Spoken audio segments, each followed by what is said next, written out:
Welcome to the Deep Dive. Today we're trying to cut through some of the noise in financial analysis. It's always a challenge, isn't it? Trying to really figure out a company's underlying strength, especially now with all these asset-light models, subscriptions.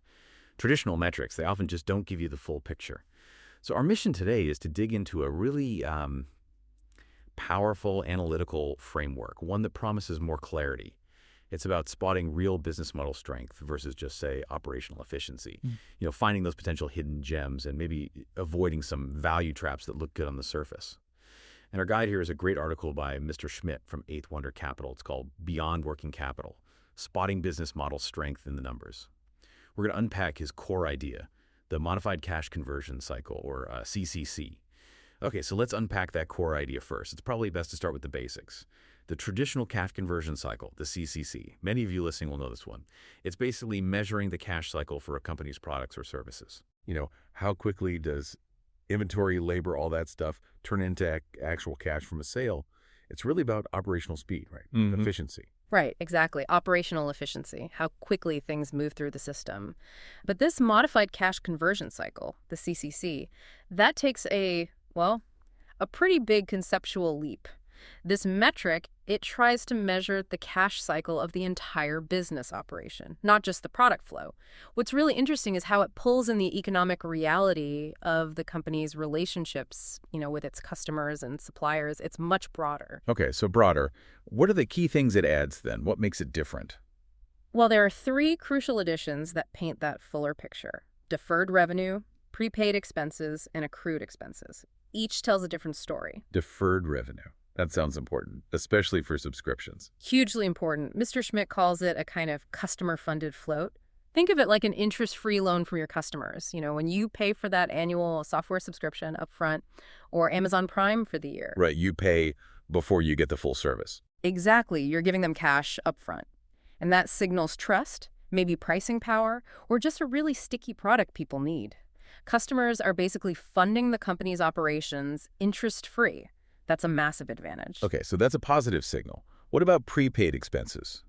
Prepaid expenses are kind of the opposite. They represent a cash drag. This is when a company has to pay its suppliers before it gets the full benefit. If you see a lot of this, it might suggest, weaker bargaining power with suppliers. They have to pay first to get what they need. And accrued expenses, you mentioned those too. Right, accrued expenses. These are costs incurred but not yet paid in cash. Think salaries owed at month end before payday, or maybe a utility bill that's arrived but isn't due yet. Like deferred revenue, they can act as a temporary source of cash, letting the company use the benefit before the cash goes out the door. It just completes that picture of cash timing. So the difference between the traditional CCC, just operations, and this CCC, the whole business model cash flow, that gap, that divergence, that's where the key insights are. That's exactly it. That divergence quantifies the business model's float or drag. What's a common trap, maybe, when people first look at that float or drag? Does it sometimes get misinterpreted? I think sometimes, yeah. People are so used to thinking of working capital as something to minimize, for efficiency's sake. So when you see negative working capital elements like high deferred revenue creating float, it can seem weird, almost wrong. The trap is maybe dismissing it as just an accounting thing instead of seeing it as a potential structural advantage, a source of cheap funding. Right, overlooking the strategic benefit. Right. Okay, so we have the metrics. But you're saying the real magic, the key signal, is when these two, CCC and CCC, start moving in different directions. Precisely. When their trends diverge, that's often a sign the market might be missing something big, an inflection point.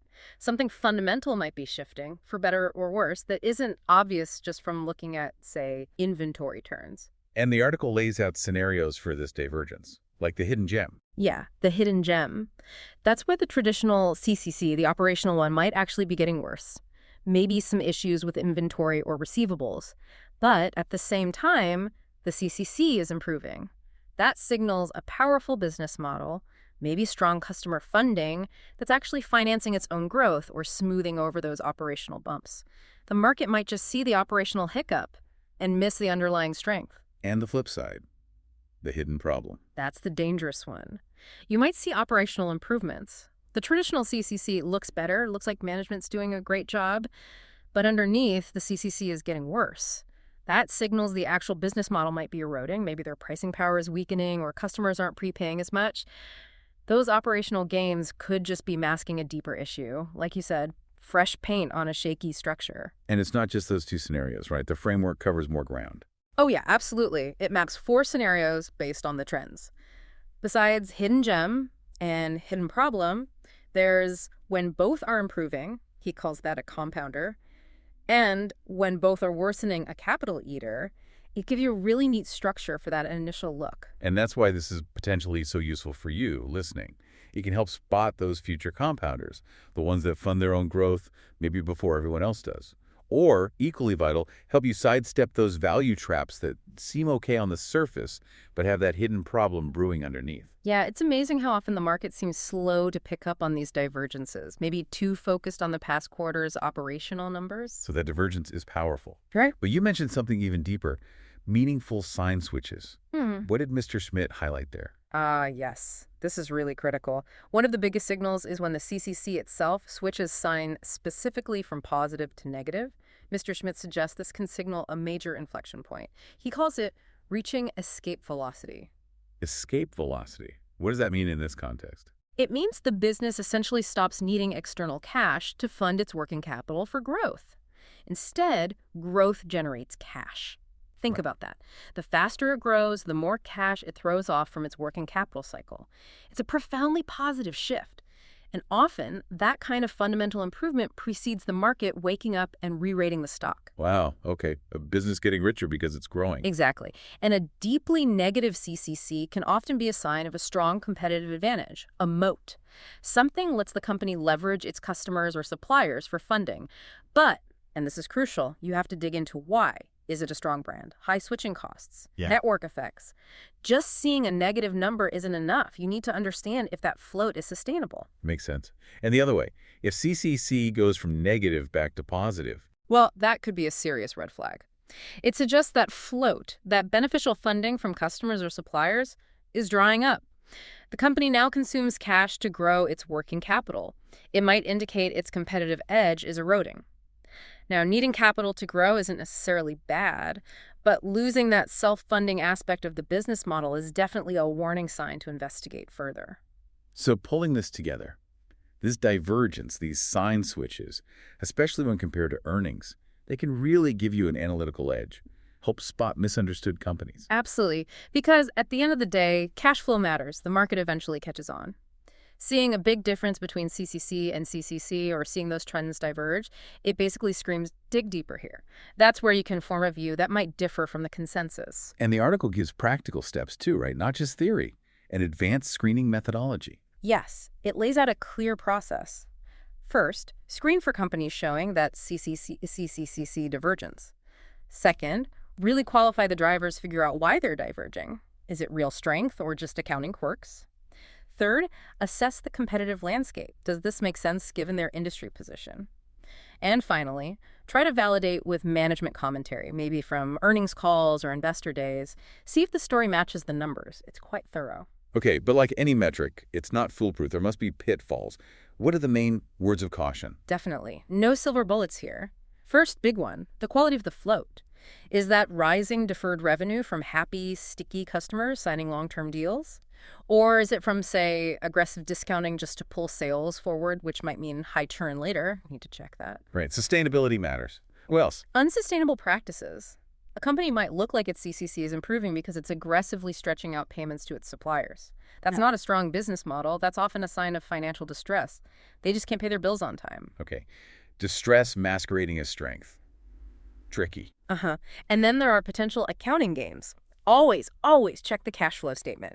Make sure things like deferred revenue are classified correctly and haven't been, let's say, creatively categorized. Cash flow often tells the real story. Good point. Cash doesn't lie as easily. Exactly. And finally, industry context is absolutely king. What's a great CCC for a software company might be terrible or just impossible for a manufacturer. You always have to compare apples to apples, looking at true peers in the same industry. Context is everything. That's crucial. So bottom line, it's an investigative tool, A starting point, not the final answer. Precisely. It's a spotlight. It tells you where to dig deeper, what questions to ask. It shifts the focus from just how efficient are operations to the more fundamental question: how powerful and sustainable is the actual business model? And the article backs this up with real-world examples, doesn't it? Yeah. Case studies. Yes, and they're great because they show the nuances. Not just clear wins, but situations needing more digging. For instance, looking at ServiceNow, its recent CCC trend apparently suggested some caution was warranted about its competitive position. Not a disaster, but a prompt to ask more questions. Okay, so a signal for further research. Right. Then there's Zoom.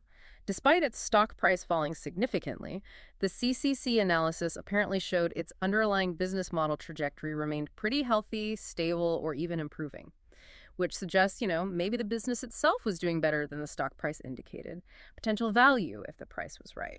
Interesting. What about smaller companies? Yeah, Intellinetics was a good example. Its consistently negative CCC allowed it to reinvest and grow for years, even near break-even, without needing much debt or dilution.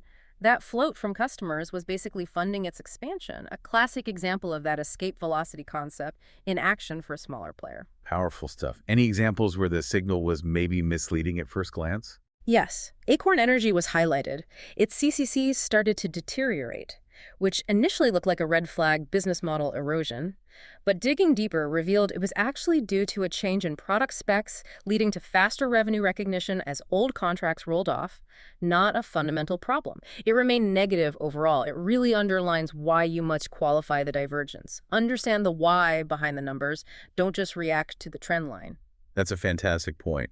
And the article also cautions that even a great CCC doesn't guarantee stock success, right? Price still matters. Absolutely. A consistently negative CCC is a sign of a potentially great business, but valuation is key. You can overpay for even the best company. This framework helps identify quality. Valuing that quality is the next crucial step. Okay, so let's wrap this up. To recap this deep dive into Mr. Schmidt's modified CCC, and especially the divergence from the traditional CCC, it really offers a powerful new lens. It's about looking past just operational speed to really try and grasp the underlying power, the resilience of a company's business model. It's a shift in perspective, getting beyond the surface. Yep. Exactly. It helps build what you might call a variant perception, seeing what the wider market might be missing. It focuses not just on what a company does, but how it's able to do it.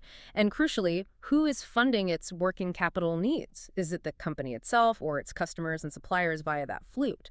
That difference can be huge for long-term value creation. So a final thought for you, our listeners. How could applying this kind of thinking, looking beyond the standard metrics, questioning the source of cash flow, help you uncover strength or weakness, maybe even outside of finance?